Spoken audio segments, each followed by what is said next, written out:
Welcome to CMD Yoga. We're back for part 2 of our Intro to Yoga series. In this video, we're going to talk about your asana or your physical practice, what a lot of people think of when they think of yoga or their exercise. And our physical practice does have a lot of components that are exercise-like, or we're stretching our body, we're strengthening our muscles, but we're also allowing ourselves time to work into a little bit deeper of our practice. We're working with our breath, with our inner work. But today we're just going to talk about the physical side of it so that when you practice at home, you can do so safely and have a greater understanding of how your body is moving. We're going to talk about a few foundational postures in this video. One is your mountain pose, your Tadasana. We're also going to go over your cat-cow, the Vinyasa, what a lot of people say when they refer to the term Vinyasa, and a number of modifications for that. We're also going to cover your Warrior 1 and your Warrior 2 postures. So we're going to start with your mountain pose, your Tadasana. And Carly is going to be our model here today. She's our model every day, but in this video. So your mountain pose, you're standing tall. It's what a lot of people think of when you're just standing there. And in our physical practice, we're trying to bring your legs, your feet right beneath your hips. When we say hip width apart, it's as if the bones, your upper leg bones, your humerus, your femur, not your humerus, your femur goes right into the hip socket. So if you think of pointing to your hip socket, and if your heels come right beneath that point. So when I say hip width, a lot of people go really wide, but when we say hip width, we mean feet right, heels right underneath the hip socket joint. So allowing your arms to be out by your sides, palms can face forward or facing towards your body, whichever place allows your shoulders to release and be a little bit more comfortable. And in this posture, we're not just standing there without engagement. We're trying to engage muscle within our body. Just standing here can be a very challenging posture in and of itself. First, we're going to start with your feet, go from the foundation and work our way up.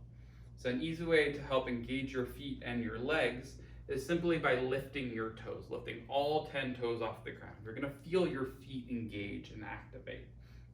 From this point, trying to keep your feet active, letting your pinky toes press down to the ground.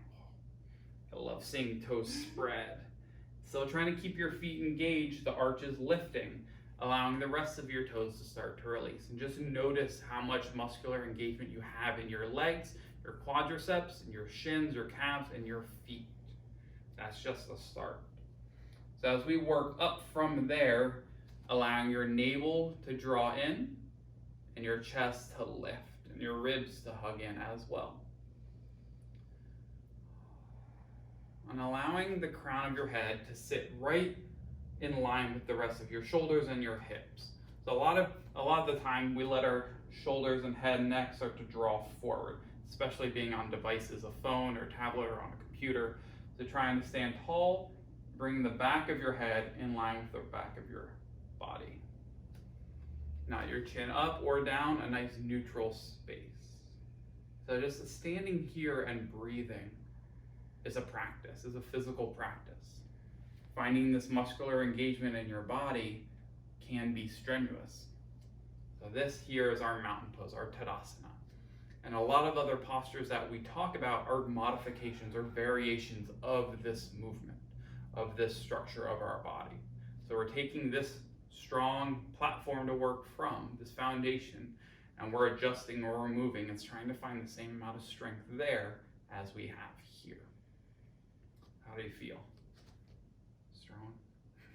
A little tight. A little tight, good. Well, just starting, we haven't opened your body up enough. All right, so from here, we're gonna move into our cat-cow. As we move into our cat-cow, there's a few foundational concepts that we're going to talk about before we get into the movement. And cat-cow is a movement of our spine, our hips, and our shoulders. So when we come into our tabletop, which is the space we work our cat-cow from, we're going to talk about our hands first. So when we talk about our hands, we're trying to bring our hands flat onto the ground. You might notice that your knuckle mounds start to rise off. So the index finger and your middle finger knuckle mound, that space by your thumb, starts to lift off. Or ideally, we're working towards drawing that space down towards the ground. So when that space lifts, we dump into the outsides of our hands. and we dump into our wrists, and it can trigger all the way into our shoulders. So when you go to press that space down, it's going to give you more control and strength through your arms, your hands, and your shoulders. But if you start to try and press that space down and you feel pain or some strong discomfort, you can ease off a little. It's a process of working towards that space. So the next action we're going to talk about is trying to stack your body in a nice tabletop shape. So we want your shoulders right above your wrists and your hips right above your knees. Again, your knees hip width apart, the same way we talked about in your mountain pose, your Tadasana. So I'm gonna have Carly go through our cat-cow movement once. So here she's in our cow, nice arch of the spine. Then we're gonna come through our cat, a nice rounding of the spine. Perfect. So before we get into that whole movement, we're just gonna talk about our hips. I'm gonna have Carly come to stand on her knees. So we're gonna come through a pelvic tilt, because the pelvic tilt is a key action that we work through in this posture. So we're gonna come through our posterior tilt, so the other way, yeah. So it's the idea of drawing your tailbone down, drawing the hip points towards the lower ribs, creating space in your lower back here. So arms straight down. But creating space in your lower back here. So now we're gonna come to our anterior tilt the other way, yeah. So it's the idea of creating an arch in your lower back, letting the front hip points draw towards the knees. It's making the hips tilt in this direction. So go back and forth between them. Yeah. Perfect. So oftentimes we'll talk about cat tilt of your hips or cow tilt of your hips. So come back into your tabletop. So if we think of your cat tilt of your hips, come into your cat. Your cat. This is this posterior tilt. So the tilt of the hip points coming up towards your ribs. Now we come into your cow. It's the other way. It's your anterior tilt. We're trying to create that arch in the back, the hip points towards your knees. So we start with that action. So come into your cat tilt of the hips, and it naturally wants to start to round the spine. So when we come into our cat, you're allowing the shoulder blades to protract to create space across the upper back and pressing into that space between your shoulder blades. So we start the action with tilting your hips, coming the other way, coming that anterior tilt. That's gonna encourage the spine to start to draw down in this fashion. So we're doing the same idea of the opposite actions. So we're letting the spine arch this way, drawing the shoulder blades together, and pressing into our heart space to draw forward. So coming into your cat, rounding, pressing to the back body through the heart space. And when we come into your cow, starting at the hips, letting the spine wave forward and pressing into the heart space of your body. So you can take this same action coming into your cat. Maybe if it's okay with your neck, maybe gazing in towards your belly button. And then when you come into your cow, maybe gazing in front of you or up towards the ceiling. But be mindful of movement in your neck. If you have any neck issues, you can keep your head in a neutral space through these actions. Yeah. Awesome. So now we're gonna move into our Vinyasa. Now we're going to break down the movement of a Vinyasa. So when we move through a Vinyasa, we start at our plank. And then we lower down Chaturanga, move through upward dog or your cobra, and then through downward facing dog. So we'll start at the plank.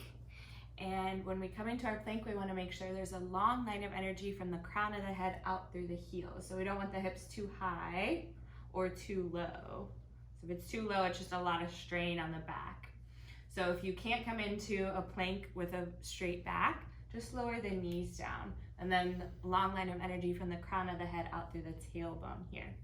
So if you are in your full plank, we'll demo the correct way or the structural way to lower down into Chaturanga. So you want to have the elbows just over the wrists, and want to have the shoulders no lower than the elbow. So if it's higher, that's okay as well. So release down. And then we'll show you a couple ways that sometimes people try to muscle their way through the chaturanga, which actually is not structurally safe or building strength in the body. So sometimes people want to lower all the way down with the elbows frayed out, and that is not structurally safe. See how there's not a long line between the elbow and the wrist? So it's adding a lot of extra pressure onto the wrist. And it's usually harder to do. Or we see the shoulders too far down below the elbows. So there's another diagonal line, and that is not structurally sound. So again, the proper way to lower down that's safe for the body is to have the elbow straight over the wrist and the shoulder no farther forward than the elbow. So long lines of energy. And lower down. And then we'll show you a modified way to move through your chaturanga if you don't have the strength in your upper body. And knowing that there's no shame around lowering your knees down, it's actually encouraging the body to build the strength that it needs to get to the full chaturanga. So we'll show the modified chaturanga with the knees come to the mat. We'll find the cow tilt in the hips. And then with the elbows drawing close to the sides of the body, the chin and chest will lower down in between the hands. And then from here, you'll just scoop the body through, find your cobra or your down upward facing dog. And then we'll show you the same way to do that from the chaturanga, from the full chaturanga, to move into your upward facing dog. So Chris is gonna move through his chaturanga one more time. And then the whole body stays off the mat, scoop forward in, and the toes unflip, and then the chest broadens, the shoulder blades draw together. You can do that same action through with your cobra as well if the shoulders and arms don't feel strong enough to move all the way through your upward facing dog. So if you're in your cobra, you still have a little bit of a bend to the knees, or to the elbows, and the chest is broadening open, shoulder blades are still drawing together, but the arms aren't fully straight. So if you are in your upward facing dog, want to make sure that the shoulders are right over the wrists. Now we're going to move into our downward facing dog from there. Chris will demonstrate that movement one more time.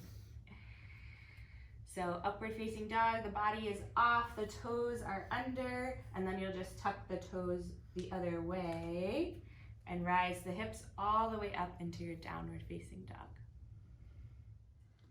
So now we're going to go through your Warrior 1 and your Warrior 2 postures. These are postures that we use a lot in our Hatha Yoga classes or our Vinyasa classes, and you'll see and move through a lot in any other style of class that you go to or take. So we're going to start with our Warrior 1. I'm going to have Carly step her left foot back into her Warrior 1 stance. So your feet are staggered. One foot is more forward than the other, but your feet are still about hip width apart. And as they're hip width apart, you're letting the left hip, or the hip that's on the back leg, start to draw forward, and the hip on the front leg start to draw back. So a couple things about your feet, your knees, your ankles, etc. So the back foot, we want the back foot at a slight angle, so about 30 to 45 degrees or so. Anywhere at an angle is fine, but being mindful of your knee, of how your ankle feels. So when we notice the foot come so the outside edge is parallel to the back of your mat, that limits how far your that hip can move forward. So when we talk about the front leg, we're working towards drawing your knee right above your ankle, front to back, left to right. So a lot of the times you'll see any limitations in the hips or strength in the thigh, the knee further behind the heel, and that's okay, but to help build strength, we let the heel come back so the knee's right above the ankle. Other times you'll see the knee more in front of the ankle, and this can cause strain in the knee joint and the ankle. In that case, you'll let the foot scoot a little bit more forward. So just bringing the ankle under where the knee is. All right, so a couple other actions of our body. We're talking about your hips, and we're trying to find a neutral pelvic tilt. So we're talking about cat and cow versions of our tilt. We're trying to find a space about in the middle. So once we find that space in the middle, engagement, drawing your navel in. So finding your mountain pose from your hips upwards. So navel drawing in, chest lifting, ribs hugging in. And you can take a number of different variations of your arms. You can keep your hands at your hips, right where Carly's are now, letting your shoulder blades draw together. That helps your chest open. You can also have your hands at your heart center. It's doing the same idea, shoulder blades drawing back, chest lifting. And if it's okay for your shoulders, you can let your arms start to draw overhead. So if your arms draw overhead, you're working towards letting your arms straighten or straightening through your elbows as much as is okay. So even if your arms are a little bit wider apart, letting them straighten and then pressing in towards your palms. Perfect. Alrighty. Now we're gonna have Carly move into her warrior two. Take any movements you might need to release that. We're gonna do the same side so you guys can see it. So our warrior two posture is a similar action where one foot is forward, one foot's back, but the actions in our body are completely different. So this back foot, she pokes me here, no, you're good. So her back foot, instead of having that angle forward, we're gonna let the outside edge be parallel to the back of her mat. So what that's doing is allowing your hips to square towards the side of your mat. So a warrior one, our hips were drawing towards the front. A warrior two, the hips are drawing towards the side. So when we go from the back leg towards the front leg, this is where we can have some issues with our knee. So a lot of the times, if you have any restriction in that front hip, the knee will start to dip in towards the big toe side. And when you start seeing the knee in towards that side, you might feel some discomfort on the inside edge of the knee. And that's why we talk so much about the knee right above the ankle.